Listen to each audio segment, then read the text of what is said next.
Saudara terkasih, berjumpa kembali dengan satu ayat sehari.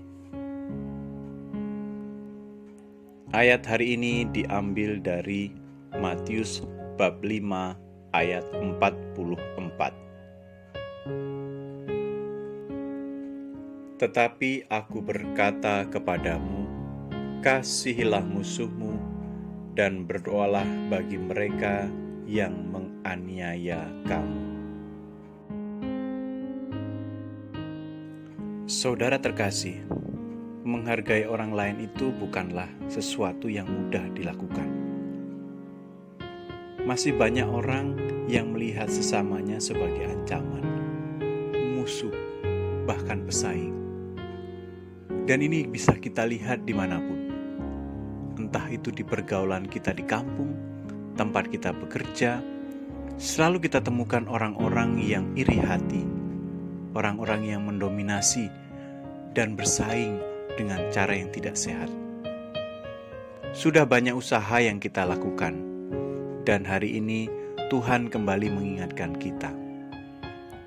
Saudara, manusia pada dasarnya adalah kudus, karena manusia berasal dari Allah, dan karena Allah kudus. Karena Allah adalah sumber kekudusan, maka semua yang berasal dari Allah adalah kudus. Karena itu, seharusnya kita melihat sesama sebagai saudara, dan bukan melihatnya sebagai objek untuk disakiti, untuk menjadi saingan, atau untuk dicelakakan. Kita harus melampaui ini semua.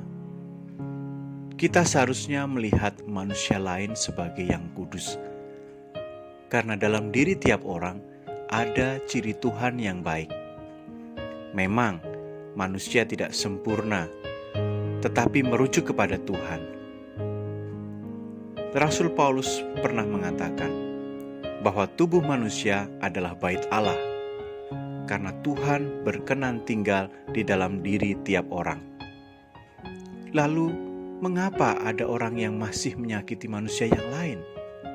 Ini semua di luar rencana Allah, bagian dari kehendak bebas manusia yang membedakan kita dari makhluk ciptaan Tuhan yang lainnya. Lalu apa yang bisa kita lakukan? Mendoakan mereka, yaitu agar mereka pun bisa melihat Tuhan dalam diri sesamanya.